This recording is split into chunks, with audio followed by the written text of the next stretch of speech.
वो सोनौली स्थित Indo Nepal border था, जिसकी चेक पोस्ट पर इस समय रीमा एक कार में मौजूद थी। उसकी कार में कुछ कालीन पड़े हुए थे। देखने में वे ऐसे मनमोहक कालीन थे जिनके डिजाइन देखकर कोई भी उन पर मोहित हो सकता था। लेकिन असल में रीमा ने बड़ी सफाई से उन कालीन में स्मैक जैसा खतरनाक नशीला पदार्थ छुपाया हुआ था। ये काम इस तरीके से किया गया था कि किसी को इसकी भनक भी नहीं लग सकती थी। लेकिन फिर भी वो बॉर्डर था, वहां कैसी भी चेकिंग हो सकती थी। इसलिए रीमा इसके लिए भी तैयार होकर आई थी। अपनी तैयारी में रीमा ने एक बेहद चुस्त हाफ पैंट पहन रखी थी और ऊपर एक ऐसा टॉप पहन रखा था जो नाम का ही कपड़ा था। उसमें से सब कुछ नुमाया हो रहा था। कहावत है, औरत का शरीर एक ऐसा तीर है जो हर जगह सही निशाने पर जाकर लगता है। आज मैं भी इस कहावत को सच होते देखूंगी। रीमा अभी मन ही मन ये बुदबुदा ही रही थी कि उसे चेकिंग स्टाफ अफसर की आवाज सुनाई दी। क्या है गाड़ी में? सर, कालीन है। नेपाल घूमने आई थी तो ये कालीन पसंद आ गए, घर के लिए ले जा रही हूँ। कहते हुए रीमा ने एक मनमोहक मुस्कान उस चेकिंग ऑफिसर की तरफ फेंकी और साथ ही उसने अपने शरीर को थोड़ा इस तरह से झुकाया कि उसका बदन साफ दिखाई देने लगा। साफ, सुंदर और दूधिया बदन को देखकर उस ऑफिसर की निगाहें मानो वहीं अटक कर रह गईं। उसने एक क्षण के लिए अपनी नजर हटाकर कालीन की तरफ देखा और फिर वहीं देखने लगा। मेरा तीर सही निशाने पर लगा है, इसका असर हो रहा है। बस मुझे इस असर को अब तुरंत ही कैश करना चाहिए। रीमा ने मन ही मन सोचा और दिलकश मुस्कान फेंकती हुई चेकिंग अफसर से बोली, सर, आप जहाँ चेक कर रहे हैं वहाँ आपको कुछ नहीं मिलने वाला। प्लीज कालीन को चेक कीजिए, शायद कुछ मिल जाए। वो मैं ऑफिसर बुरी तरह से हड़बड़ाया तो रीमा ने एक और चोट की।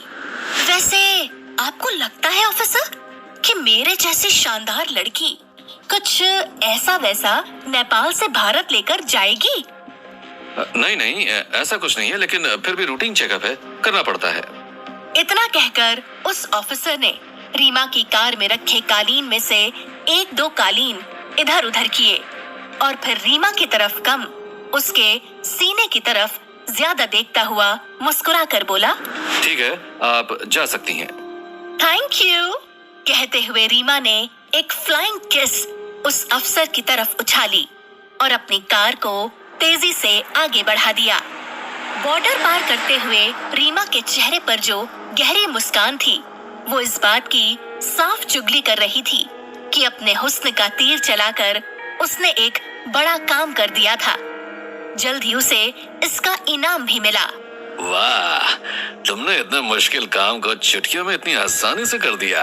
मैं जानता था कि तुम ऐसा कर सकती हो, क्योंकि मैं पहली नजर में देखकर ही समझ गया था कि तुम्हारा दिमाग बहुत तेज है।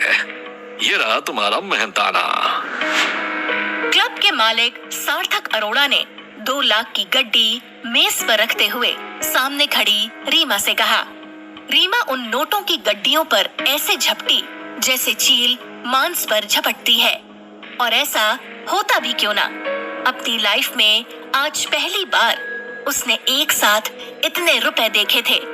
उसे पूरे 2 लाख मिले थे और उन 2 लाख रुपए ने रीमा के शरीर में एक नया उत्साह भर दिया था। 2 लाख रुपए, मेरी पहली कमाई, इससे मैं खूब मौज मस्ती करूंगी। अभी रीमा क्लब से बाहर निकली ही थी कि तभी उसका फोन बज उठा। उसने देखा उसकी मॉम उसे कॉल कर रही थी। रीमा ने खुशी से चहकते हुए फोन उठाया। Hello mom. लेकिन उधर से उसकी मम्मी ने जो कहा उसे सुनकर रीमा की सारी खुशी एकदम गायब हो गई। कैसे? ये सब कैसे? कब हुआ? रुको, मैं अस्पताल पहुंच रही हूँ।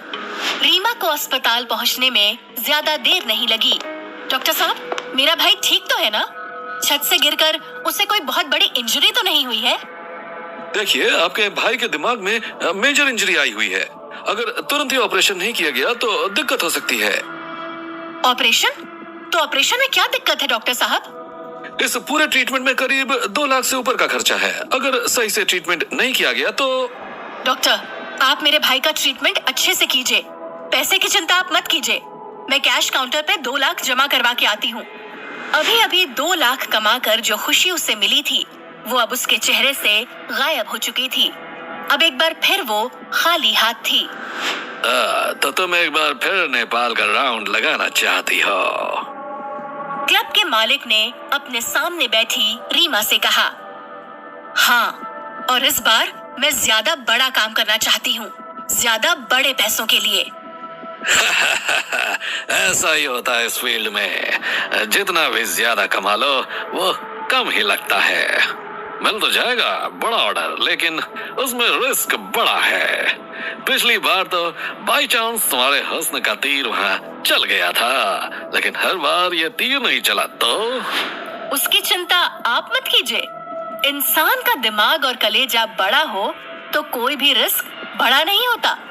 अपने उस दिमाग का इस्तेमाल करके मैं अपने हुस्न के तरकश से एक ऐसा तीर निकालूंगी जो इस बार भी एकदम सही निशाने पर लगेगा। किस तीर की बात कर रही हो तुम? ये तो मुझे भी नहीं मालूम, लेकिन इतना जरूर मालूम है कि मेरे तरकश में बहुत तीर हैं। जैसा वक्त होगा वैसा तीर निकल जाएगा। ये कहते हुए रीमा का चेहरा आत्मविश्वास से लबालब भरा हुआ था।